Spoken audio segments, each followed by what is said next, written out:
तो आज हम लोग पढ़ेंगे Henry law in term of mole fraction. तो आज मैंने पहले से ही सब कुछ लिख लिया है जिससे ज़्यादा टाइम ना वेस्ट हो। हम आपको समझा देंगे, आप ऐसे नोट्स की स्क्रीनशॉट ले लीजिएगा। तो शुरू करते हैं बिना समय गंवाए। तो हेनरी लॉ होता क्या है, पहले तो ये, तो उसको देखिए। The partial pressure of a gas in vapour phase is directly proportional to the mole fraction of the gas in the solution. कि जो वेपर फेज में जो पार्शियल प्रेशर होता है किसी गैस का, वो डायरेक्टली प्रोपोर्शनल होता है मोल फ्रैक्शन ऑफ द गैस। इसको जाई कहते हैं, इसको मोल फ्रैक्शन कहते हैं इन दी सोल्यूशन। ठीक, अगर हम लोग प्रोपोर्शनल यहाँ से हटाएंगे, इसको जो थ्योरी में लिखा है इसको हम लोग मैथमेटिकल फॉर्म में लिख दिए, पी डायरेक्टली प्रोपोर्शनल जाई ऑफ गैस। अगर यहाँ पे हम हटाएंगे तो यहाँ पे लगेगा कांस्टेंट। ये कौन सा कांस्टेंट है? हेनरीज कांस्टेंट है। ठीक, पी क्या है? पी क्या है? पार्शियल प्रेशर है। और जाई गैस क्या है? जाई गैस क्या है? मोल फ्रैक्शन ऑफ दी गैस है ये। ठीक, ये हो गया हमारा हेनरी लॉ। अब इसके एप्लीकेशंस हैं और इस पे जो है सवाल आते हैं इस न्यूमेरिकल पे, आगे हम बताएंगे। अब हम लोग पढ़ेंगे एप्लीकेशंस ऑफ हेनरी लॉ। तो लिखा है to increase solubility of CO2 in soft drink.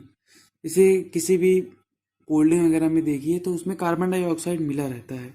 ठीक, to increase solubility of carbon dioxide in soft drink soda water the bottle is seated with high pressure.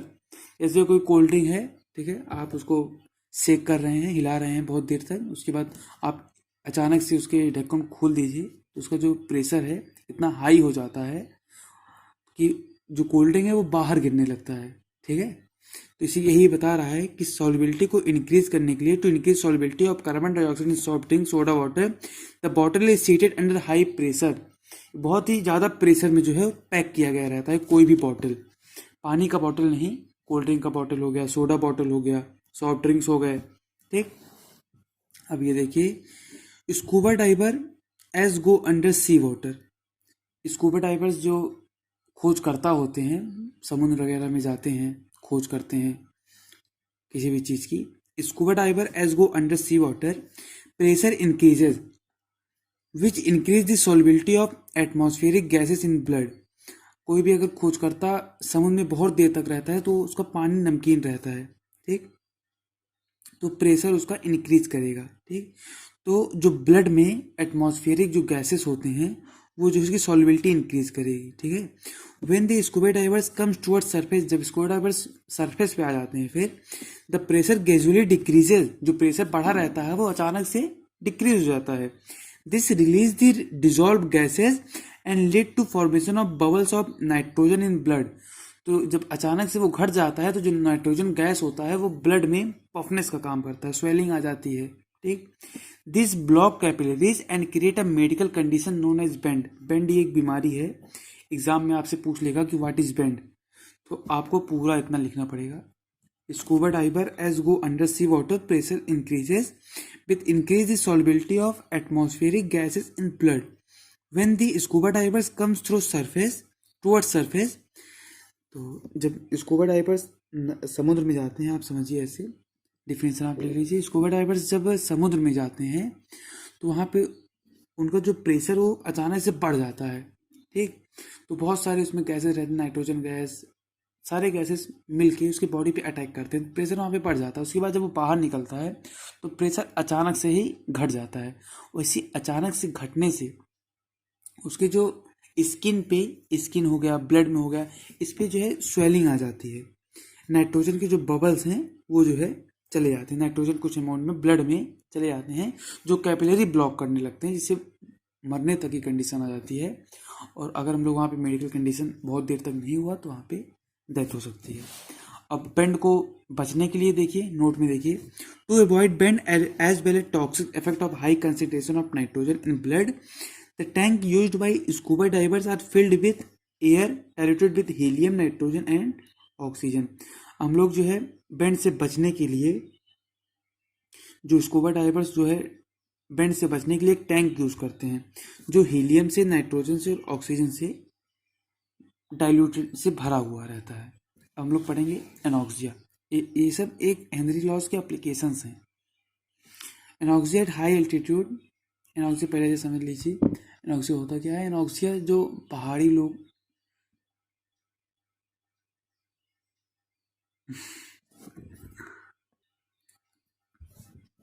जो eight high altitude the partial pressure of the oxygen is less than that of ground level. जो पहाड़ी लोग होते हैं उनकी जो सोचने समझने की शक्ति होती है वो कम होती है। क्यों कम होती है इसको देखिए। Eight high altitude the partial pressure of oxygen is less than that of ground level, क्योंकि वहाँ पे जो ऑक्सीजन लेवल होता है वो कम होता है जितना ग्राउंड पे रहता है। This lead to low concentration of oxygen in blood, इसी वजह से खून में भी ऑक्सीजन की कमी रहती है। And tissues of people living at high altitude low blood oxygen cause climbers to become weak and unable to think clearly called anoxia. वो जो है वहाँ पे ऊपर कोई अगर चढ़ भी रहा है पहाड़ वहाड़ पे तो वो कमज़ोर हो जाते हैं और उनको सोचने की शक्ति भी कम हो जाती है। उसी को हम लोग कहते हैं anoxia.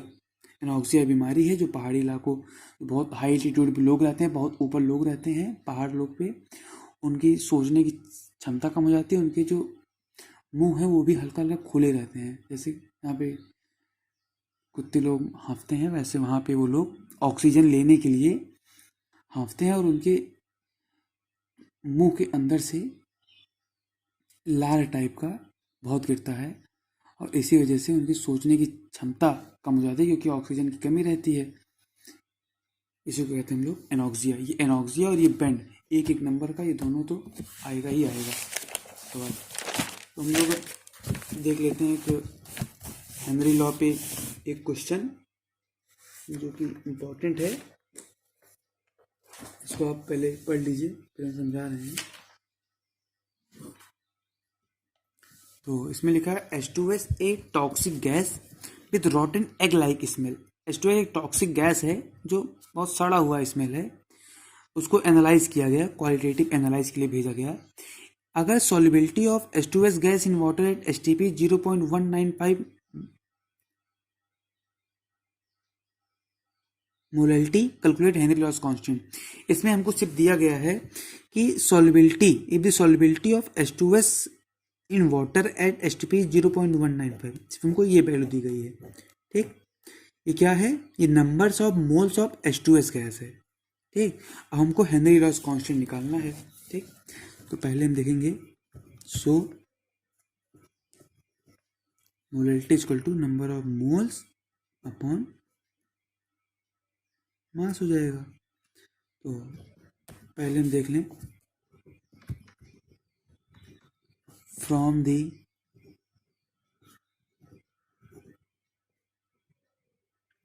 definition of molality, we know that number of moles of solute dissolved in 1 kg मतलब means 1000 gram of solvent.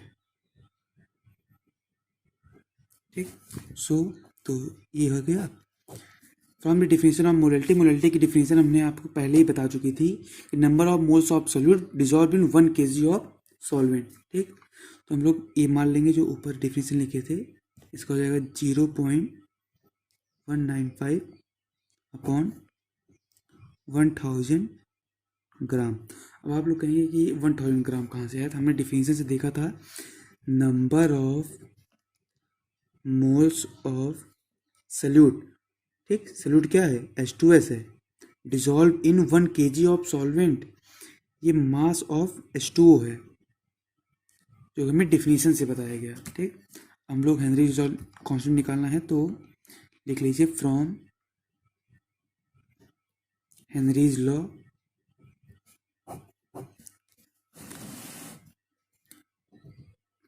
P equal to KH into जाई गैस। ठीक, ये हमने पढ़ा था।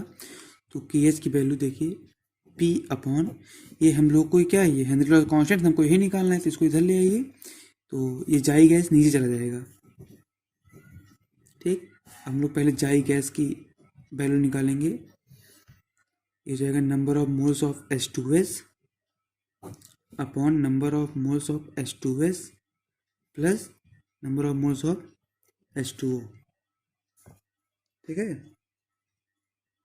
तो जब हम लोग नंबर ऑफ मोल्स होता है मास अपॉन मोलर मास। ठीक, तो H2S का तो हमको पता है 0.195।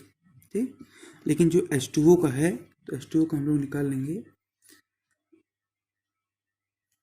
मास इसका दिया गया है 1000 ग्राम।